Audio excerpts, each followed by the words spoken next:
Se você estuda para concursos públicos, em especial os concursos federais, você será diretamente impactado pelas novas regras de vagas reservadas. E hoje nós vamos analisar uma por uma para que você entenda. Olá, meu nome é Odácio Munhoz, eu sou do Munhoz Barbosa, escritório de advocacia, especialistas em concursos públicos e servidores públicos, e hoje nós vamos tratar sobre a nova lei 15.142, que trata das vagas reservadas para negros, indígenas e quilombolas. Desde 2014, a questão de reserva de vagas para negros em concursos públicos federais era disciplinada pela Lei 12.990. Agora, em junho de 2025, temos uma nova lei, a Lei 15.142, que foi regulamentada pelo Decreto 12.536. Mas quais são as novidades dessa nova lei e desse novo decreto?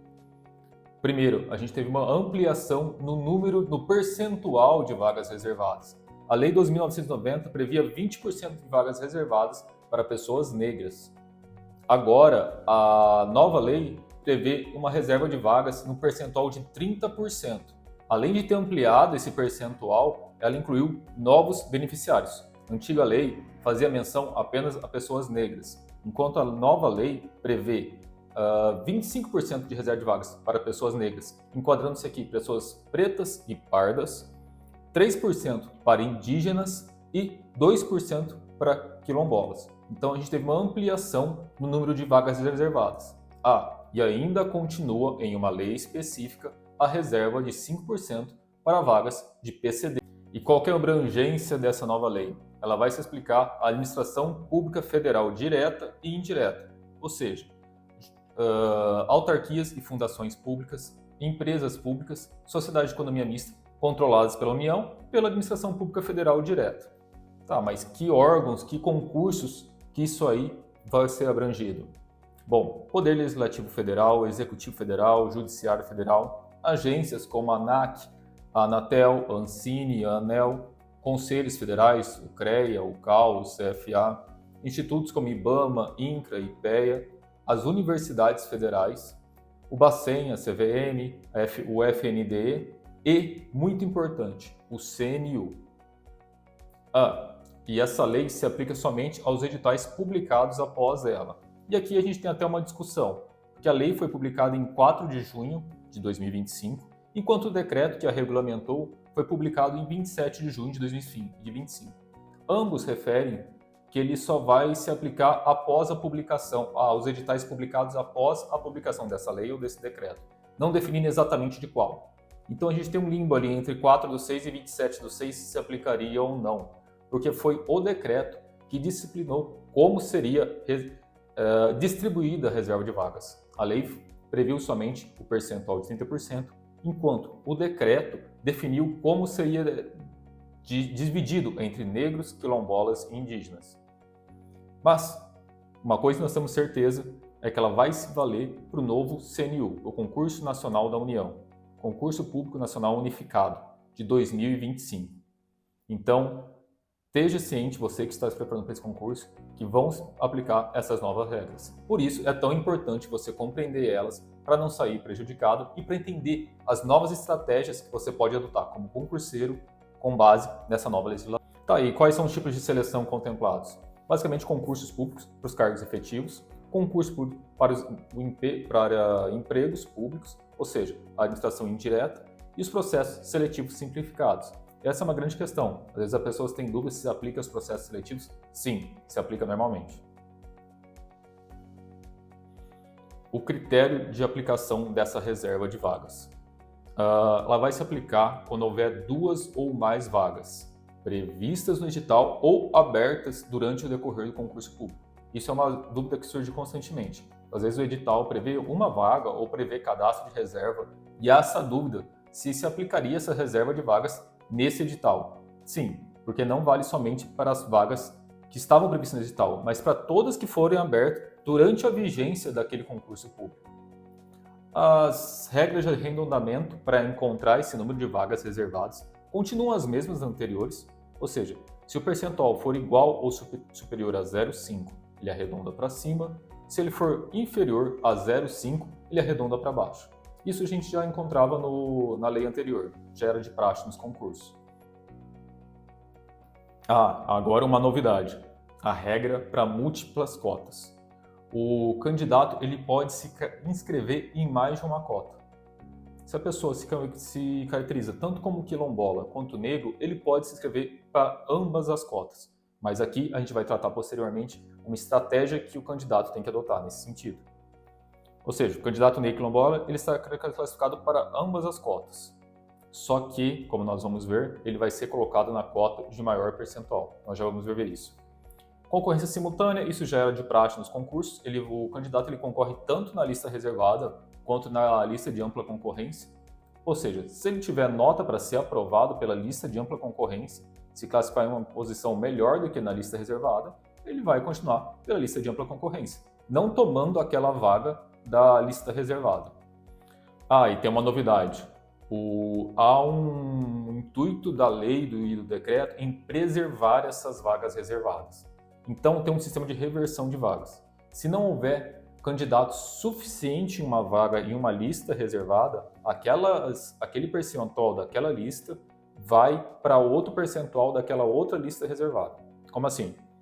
Primeira situação, se faltar candidatos quilombolas, as vagas que seriam reservadas para quilombolas vão para os indígenas. Segunda situação, se faltar candidatos indígenas, as vagas reservadas para os indígenas vão para a lista de quilombolas. Em terceira situação, em falta de indígenas ou de quilombolas, as vagas remanescentes vão para as pessoas pretas e pardas, ou seja, para a lista reservada de negros. Quarta situação, falta geral de cotistas, ou seja, não há nenhum cotista em nenhuma das listas reservadas. As vagas remanescentes vão para a ampla concorrência. Falta de candidatos, se for assim, situação inversa, se houver falta de candidatos na ampla concorrência, as vagas remanescentes vão para a lista reservada de pessoas negras, indígenas e quilombolas. A autodeclaração. A autodeclaração já era uma praxe nos concursos, já desde a lei antiga. Então, de início, o candidato tem que se autodeclarar que ele se enquadra em uma daquelas listas reservadas. Se ele for na lista reservada de pessoas negras, ele tem que se autodeclarar preto ou pardo. Se for pessoa indígena, ele tem que autodeclarar a sua etnia. Se for pessoas quilombolas, ele tem que autodeclarar seu pertencimento a uma comunidade quilombola. Flexibilidade na opção. A tua opção, lógico, pela lista reservada é facultativa e, caso você tenha se inscrito, você pode ainda desistir. Até o período fim das inscrições, se você tiver optado por uma lista reservada e deseja desistir, você pode fazer tranquilamente. E você pode escolher qual cota que você quer concorrer. Se você quer concorrer na lista, se você se caracteriza para mais de uma, você pode escrever em qual você deseja concorrer. Como eu falei, novamente, mais para frente nós vamos tratar sobre uma estratégia muito importante para você que está em uma dessas listas reservadas, para que você tenha uma maior chance de aprovação. Por isso, fique nesse vídeo que é muito importante para você. Bom, prazo para decisão até o fim do período de inscrição do certame. Múltiplas reservas. Aqui é a questão que a gente tem que tratar sobre uma questão de estratégia. Como eu disse, tem pessoas que podem se enquadrar em mais de uma lista reservada. É possível que uma pessoa se enquadre tanto para concorrer à lista reservada de negros, quanto para as cotas de quilombolas. A questão é o seguinte, conforme ele fizer a inscrição e ele pode se inscrever nas duas, mas só concorrendo uma vez, ele vai ser, conforme previsão do edital, do decreto atualmente, ele vai ser autoclassificado na cota que tem um percentual maior. Ou seja, se ele se inscreveu tanto para negro quanto para quilombola, como o percentual reservado para negros é de 25% e o de quilombola apenas 2%, ele vai ser automaticamente reclassificado para a lista de negros. Então aqui vale uma estratégia para a questão da sua participação, da sua concorrência. Vale a pena estudar as notas que vão sendo praticadas ao longo do tempo, acompanhar a evolução das notas e, ao fazer a inscrição, talvez não optar por se inscrever nas duas listas reservadas, optando talvez pela lista que você entende que talvez vai ter uma menor nota de corte. Como exemplo, nesse caso, se você caracterizar tanto como negro quanto quilombola e você perceber, acompanhando os concursos, que a nota de corte para a lista reservada de quilombolas costuma ser menor, vale a pena você escrever só nessa lista reservada. Então, aqui surge uma nova estratégia para você ser aprovado em concurso público. Concomitância com a concorrência, isso não é uma novidade, já tinha antigamente. O candidato cotista ele também concorre nas vagas comuns. Ou seja, se você tem uma nota para ser aprovado e ser nomeado na ampla concorrência, você não vai tomar aquela vaga reservada da lista reservada, das cotas. E aqui a gente tem outra novidade dessa lei, que é a confirmação obrigatória da autodeclaração. Pela lei antiga, os editais era facultativo aos concursos, às bancas organizadoras, se eles iriam exigir a confirmação da autodeclaração. Ou seja, se era possível exigir que o candidato comparecesse a uma comissão para que eles analisassem essa autodeclaração. Agora é obrigatória em todos os concursos. Se não tiver essa previsão, o concurso pode ser anulado. Isso vale para todas as listas reservadas, para todas as cotas, negros, quilombolas, indígenas. E cada lista reservada dessa, cada cota dessa vai ter um procedimento específico que a gente vai ver agora. Critérios para pessoas negras. A heteroidentificação, como disse, é obrigatória, a confirmação da autodeclaração. Ela vai ser feita por uma comissão de confirmação, composta por 5 membros titulares, e nessa comissão tem que ser garantida a diversidade de pessoas que a integram quanto ao gênero, a cor e, se possível, a origem regional. E aqui a gente tem uma questão bem importante. A análise que vai ser feita por essa comissão de confirmação vai ser unicamente nas características fenotípicas do candidato. Isso para a questão das pessoas negras, né? Ou seja, que são características fenotípicas? São características físicas. Vai ser analisado o tom de pele, a questão de espessura dos lábios, formato de nariz, formato de boca, formato de olhos. Então, vai ser exclusivamente quanto a essa questão fenotípica. A gente vai tratar já melhor sobre isso. A decisão é por maioria de membros e se houver e tem a presunção de veracidade da autodeclaração, ou seja, se houver uma dúvida razoável ali da comissão, ela tem que se posicionar pela validade da autodeclaração. O decreto também previu expressamente o seguinte: não será admitida em nenhuma hipótese a prova baseada em ancestralidade e em laudos médicos, dermatológicos, genéticos ou antropológicos. Por que essa questão, senhores? Havia muita discussão judicial, havia várias ações judiciais, ainda há, na verdade, para reanalisar o posicionamento da comissão de heteroidentificação por questões que não iam além só das características fenotípicas, ou seja, questão de ancestralidade. Uma pessoa que talvez não tenha traços que lembrem esse padrão fenotípico negro, mas que tenha todos os seus pais, toda a sua ancestralidade, seja nesse sentido. Laudos dermatológicos de profissionais médicos também eram utilizados. Então, judicialmente, até mesmo pelas comissões de heteroidentificação anteriores, havia muito essa questão de utilizar outros elementos, além então somente das características fenotípicas, para analisar se a pessoa se enquadrava naquela cota ou não. E isso com certeza vai gerar uma discussão. Ainda, apesar dessa vedação expressa do decreto, com certeza isso vai gerar uma discussão ainda. Eu, particularmente, tenho um posicionamento que deve ser considerado os outros elementos. Por exemplo, ainda que a pessoa não tenha essas características fenotípicas de uma pessoa negra, ela pode ter uma ancestralidade toda baseada nessa condição negra. Então, isso deve ser analisado. E outra coisa, é levemente subjetivo essa questão das características fenotípicas. Ela não pode ser analisada isoladamente, mas tem que ser analisada em conjunto. Então, com certeza, a gente vai ter discussão judicial sobre isso. E esse é meu posicionamento no momento. Mas tem essa previsão no decreto, que a única questão que vai ser analisada pela comissão de heteroidentificação é características fenotípicas, ou seja, características físicas. Tom de pele, espessura dos lábios, espessura do nariz, formato de boca e olhos, tipo de cabelo. É prevista uma comissão recursal para essa comissão de identificação, ou seja, se não foi aceita a sua autodeclaração, você pode recorrer. Isso vai ser analisado por uma comissão recursal.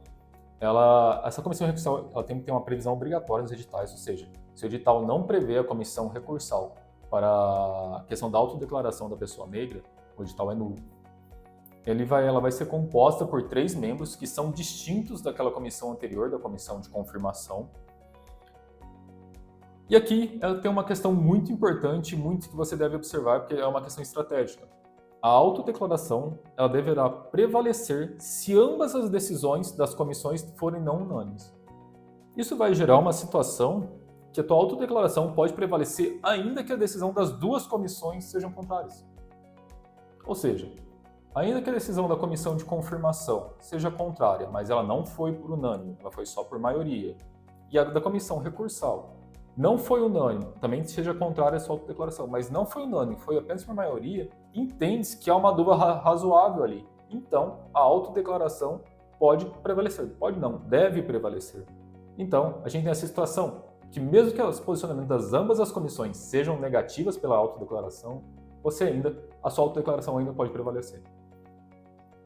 Aqui um exemplo, se a comissão de confirmação tiver 4 votos contra a sua autodeclaração e 1 a favor, e a comissão recursal tiver 2 votos contra e 1 a favor da sua autodeclaração, ainda assim a sua autodeclaração vai prevalecer, porque em ambos os casos a decisão não foi unânime. Vamos lá, critérios para indígenas. O indígena é um procedimento diferente. Não vai haver a análise de características fenotípicas, mas sim de uma documentação complementar. Ou seja, o candidato vai apresentar só alguns documentos a mais. Quem vai verificar isso vai ser uma comissão de verificação. Ela deve ser composta por membros a maioria dos membros deve ser indígenas. E o método, como falei, é uma análise de documentação comprobatória do pertencimento étnico do candidato. Ou seja, de que ele pertence àquela etnia. Tá, mas quais são esses documentos? Esse rol que o decreto traz é um rol exemplificativo, ou seja, você pode utilizar outros documentos que não estejam previstos expressamente no decreto. Quais são esses documentos que podem ser usados além de outros? Documento de identificação civil, ou seja, RG, passaporte, carteira de trabalho, que indique o pertencimento étnico à indígena. A declaração de uma comunidade, organização ou associação indígena que tem que ser obrigatoriamente assinada por 3 integrantes daquela etnia. E outros documentos, o CAD único, se constar que você é indígena, o comprovante que você frequentou uma escola indígena, documentos da FUNAI, CESAI e outros registros oficiais. Ou seja, aqui, como eu disse, o rol é exemplificativo. Você pode apresentar outros documentos além desse. Critério para quilombolas. Novamente, aqui não vai ser analisada as características fenotípicas, mas tão somente documentação complementar. A comissão de verificação, que é o que vai verificar esses documentos, ela tem que ser composta por maioria de quilombolas e ela vai analisar a documentação comprobatória desse pertencimento étnico do candidato. Quais são esses possíveis documentos? Aqui, pela letra da lei, pelo que está previsto no decreto, ele dá a entender que esse rol é taxativo, ou seja, só esses documentos podem ser apresentados e só esses servem para comprovar a característica pertencimento à etnia quilombola. Ou seja, é uma declaração de pertencimento assinada por 3 lideranças da comunidade quilombola e uma certificação da Fundação Cultural Palmares reconhecendo como quilombola aquela comunidade.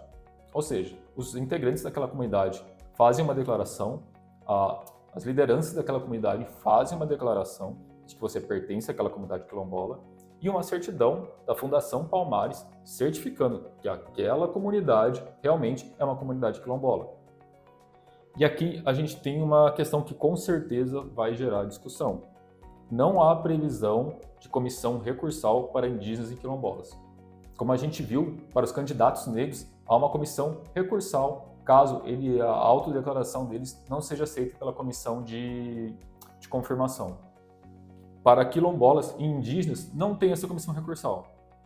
Isso gera uma discussão quanto à questão de isonomia entre os candidatos e do devido processo legal. Então, eu entendo que isso vai gerar uma discussão ainda. Mas, vamos prosseguir.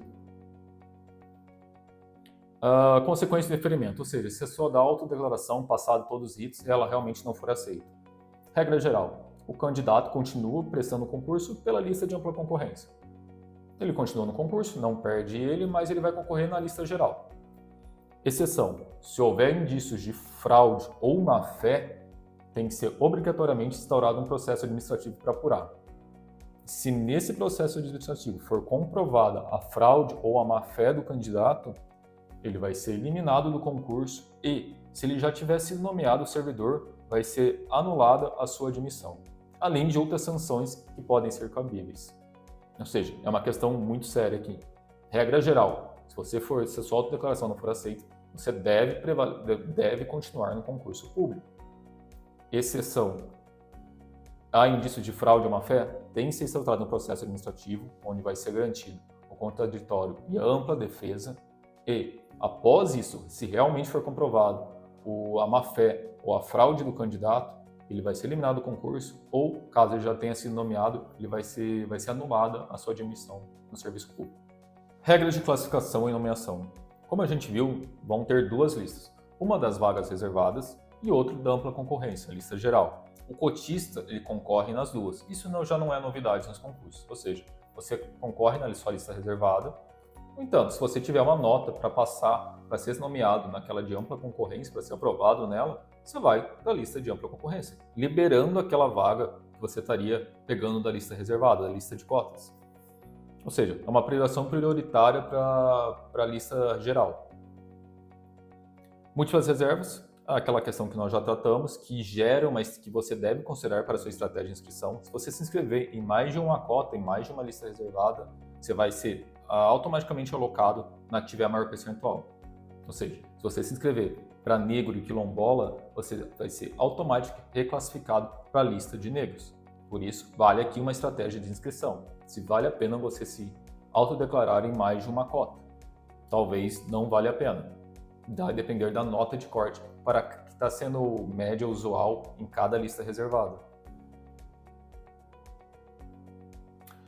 E aqui o decreto, tanto a lei quanto o decreto, eles tiveram uma preocupação de tentar evitar a burla a essas vagas reservadas, de tentar evitar que os órgãos, editais, bancos examinadores fizessem de tudo para que não houvesse essas vagas reservadas.